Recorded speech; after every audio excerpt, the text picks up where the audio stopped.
Hey everybody, Greg Barron. I'm not coming to you today as the professor of real estate. I've had several people recently tell me, Greg, you need to tell this story.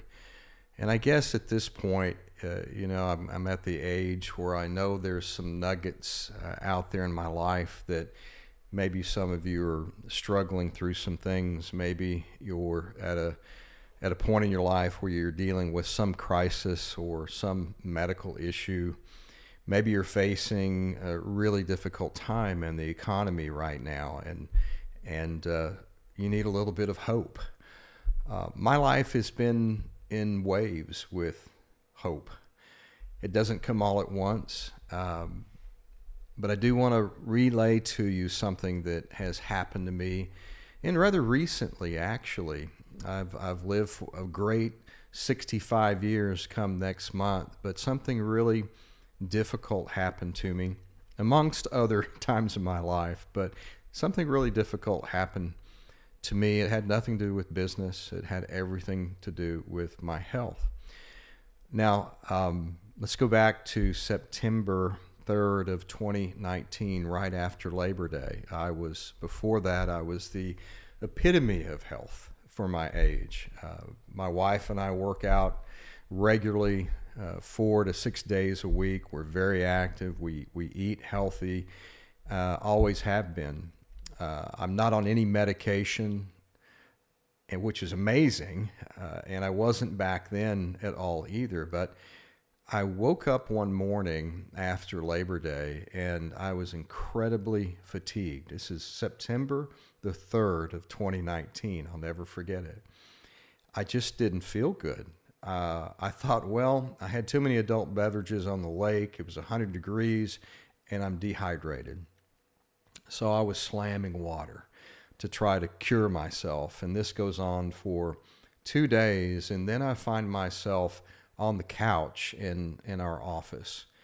Just really couldn't even function very well. I was looking at the computer screen. I had brain fog. I couldn't think clearly. And as I looked at the screen, I couldn't even focus on words. I couldn't. My eyesight was bad.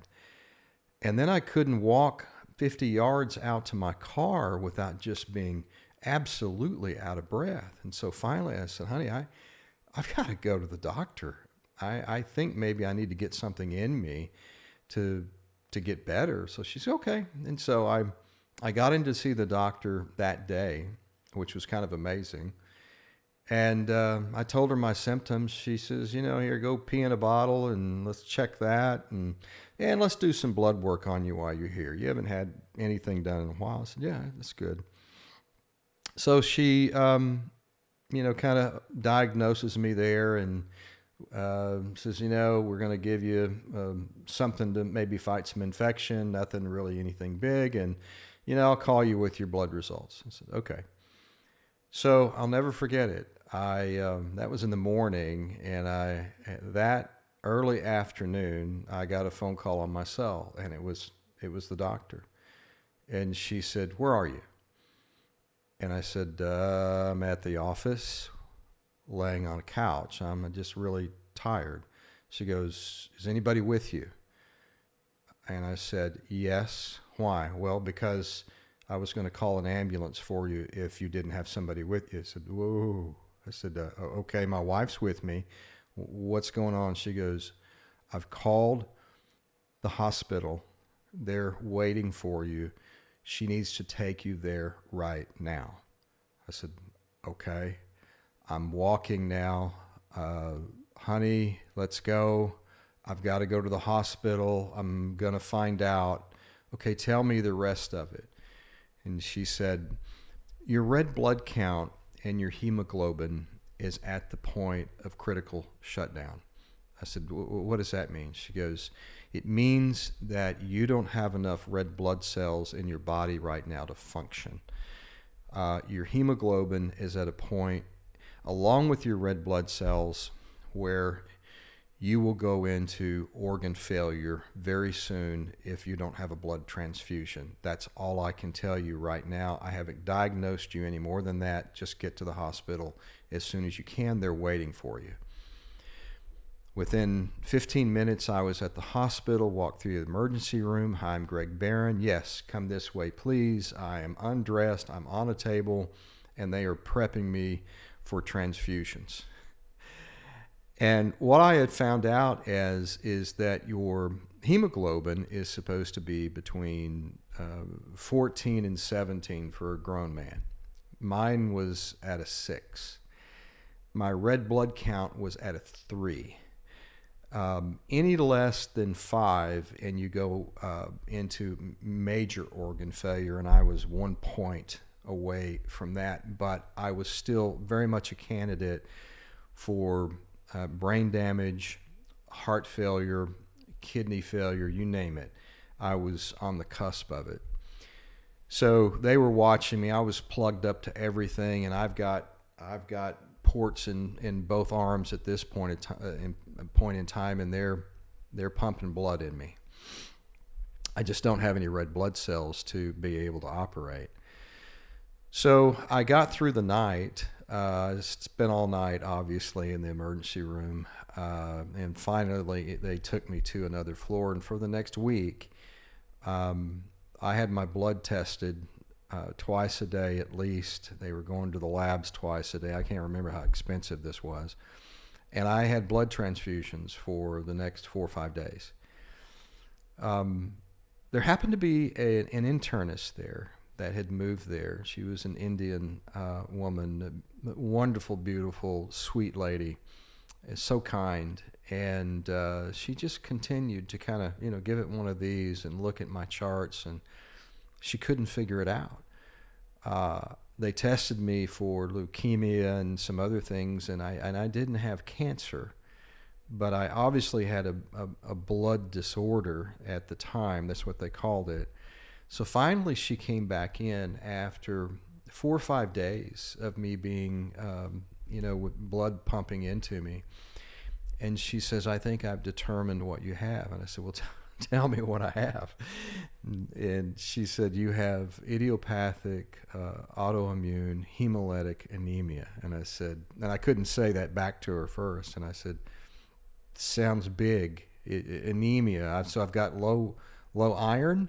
She said, no, honey, you don't have low iron like a lot of people talk about. You have a blood disease, and that's what it's called. I said, well, what causes it? And she goes, we don't know. That's why it's called idiopathic. We don't know what triggers it, but you are full on into this particular disorder and disease. I said, okay, so what do we do? She goes, it's going to take a while, but you are a very sick person. I said, okay, I was the epitome of health 2 months ago, and now I'm a very sick person. I just want to know what to do. So it just so happens that we have a great hematologist / oncologist where we live, and he got me in right away within a few days, and that's how serious it was. And so he runs some panels on me, and he said, we're going to go through a series of things to do for you, but you're going to have to follow them to a T. And the first thing was they start really just blasting you with prednisone, steroids, basically. And, if you could imagine, typically for a cold or something like that, you take 8 to 10 milligrams, over the course of 3 or 4 days of prednisone. And he said, we're going to give you 90 milligrams. And I said, 90? He goes, yeah, we're going to basically shock your system, your immune system. And I said, okay. I said, I'm not going to get on my phone yet to figure out what it's going to do, but tell me, what does that do to me? He goes, well, and then he sounded like a commercial right after they've talked about a medicine. You could have a moon face, you gain weight, you get a little lump on your back, you could have anxiety and depression and occasional rage, fits of rage. And I said, well, other than that, is there anything? He goes, no, that's the bad news. And I said, well, I'm not going to gain any weight. I'm going to watch that. I'm going to eat, vegetables and drink water. He goes, you're going to gain weight and your face is going to get big. It's going to be a moon face. And I said, I'm halfway vain myself. And I said, do I have to? So I have to do this. And he goes, you have to do this. So at the end of September, I was on 90 milligrams of prednisone a day. I started to see little incremental changes in my body. And I did feel a little mood swing start to happen, to the point to where after I'd been on it for about 3 weeks, and they were taking blood tests every 3 days, every 4 days, something like that. So I'm being stuck all the time. I'm getting so used to it. It's just like here, poke away. No, not there. Try the right arm. I know it's a little tough, but okay, a little more to the left. All right. I've been poked hundreds of times now. I'm so used to getting my blood drawn. After about 60 days of this, we had gone back to Fort Worth, and I still could not operate very well. My counts were still very low. My red blood cells were still destroying themselves faster than they could produce them. I was on this side of green. I got to Fort Worth. My wife and I were moving out of a house at that time, and I know I'll never forget, I got mad for some reason, something very insignificant.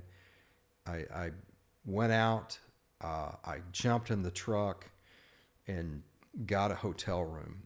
I was in such a different place from rage, from this steroid treatment, that I locked myself in a hotel room for 2.5 days, turned the lights off, shut the curtains, went down and got breakfast, and that was it, and a cup of coffee, and I shut my phone off. Nobody knew where I was. I was scared to death of myself and what I might do. That's how bad it was. Finally, I turned my phone back on, and my wife had been trying to get a hold of me. My friend's been trying to get a hold of me. The doctor then had left a message, please come in. And in the meantime, my wife had called the oncologist and said, I don't care what you do, but I've got to get a semblance of what he was back, and what you have him on is changed him in a matter of weeks. So I went back in and they reduced it. He said, I'm going to reduce it. We're going to have to go to phase B. I said, okay, but let's wean you off of this before we do anything else. And now we're at the end of October, early November. Now here's the good part. There is a good part.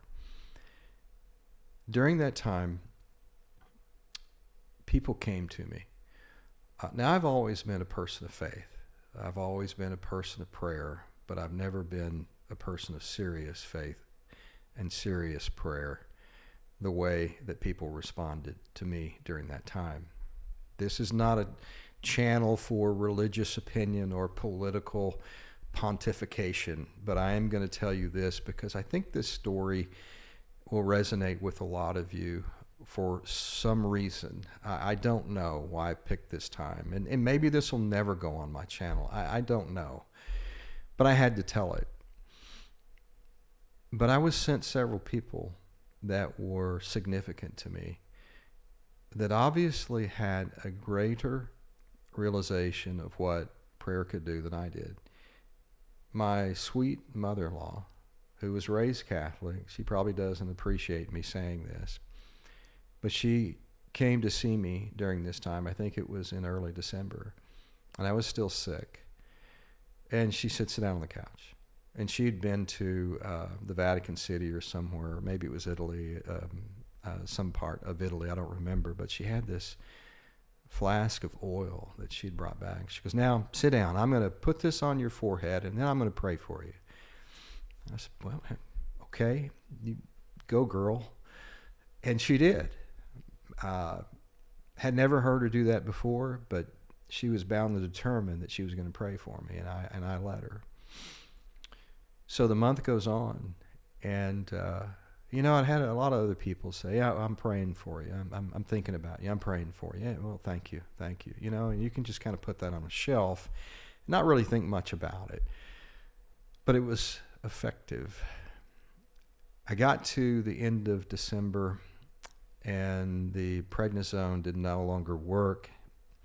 My red blood cells were still destroying themselves, and they had to do something else. So it was the next phase of this blood disease therapy, which is called immunosuppressants. It's a real close cousin to chemotherapy. And the oncologist had set me up to start my drip.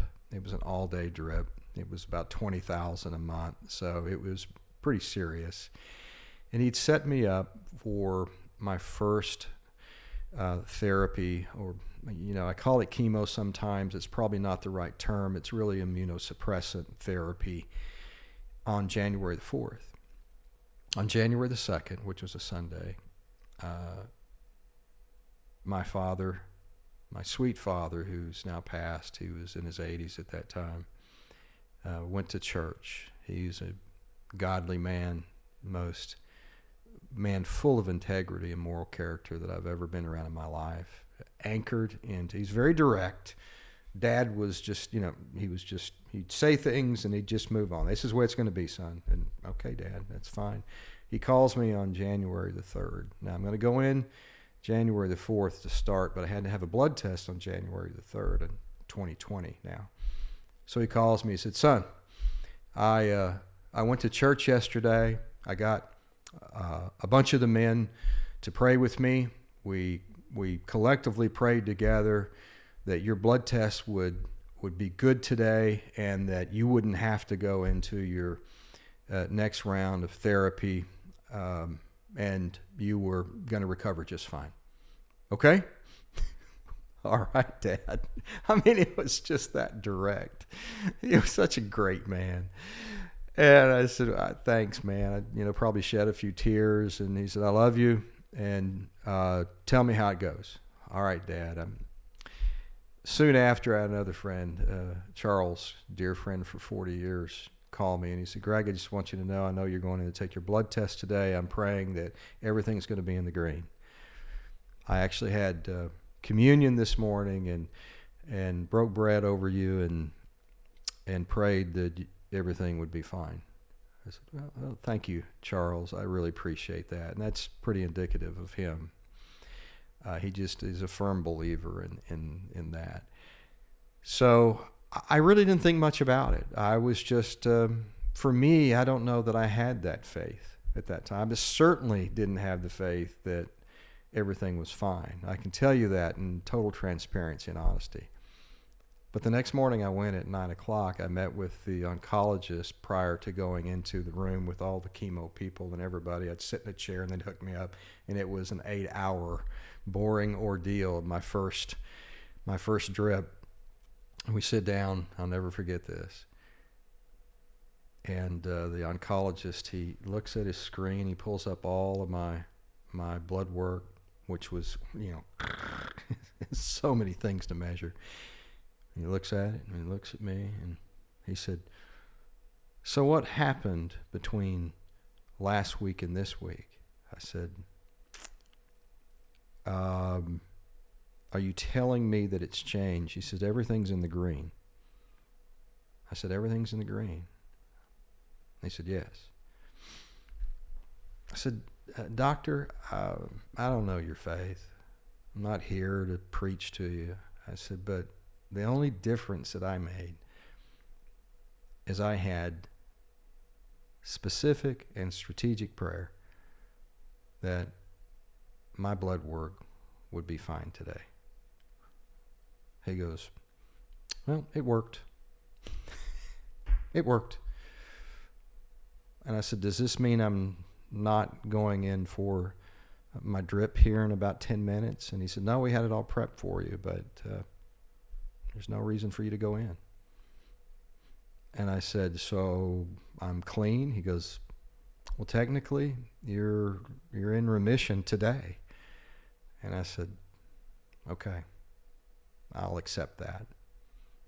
So why am I telling you this? Because it's important to me. I think it's important to tell our story. I think it's important to communicate these significant things in our life, that there's the busyness of the world that we have, there's the chaos, there's the uncertainty, there's those things that trip us up. And we all live in fear sometimes. And, my definition of fear is determining the worst possible outcome in life and enjoying it fully today. I did that when I was going through that period. And so I want to tell a lot of you that it's never really that bad sometimes, and sometimes it maybe is approaching that. But what I would tell you is that you can anchor into something that's greater than yourself. For me, it was a belief and a faith and an eternal God that changed my life forever. Every day now, sunrise and sunset have a little more significance to me. Every day now, I value time differently, a second lease on it. Maybe some of you out there could be going through the same thing. I would just say anchor into it as well and accept the prayers of those as they come along. It just might work. We'll see you soon.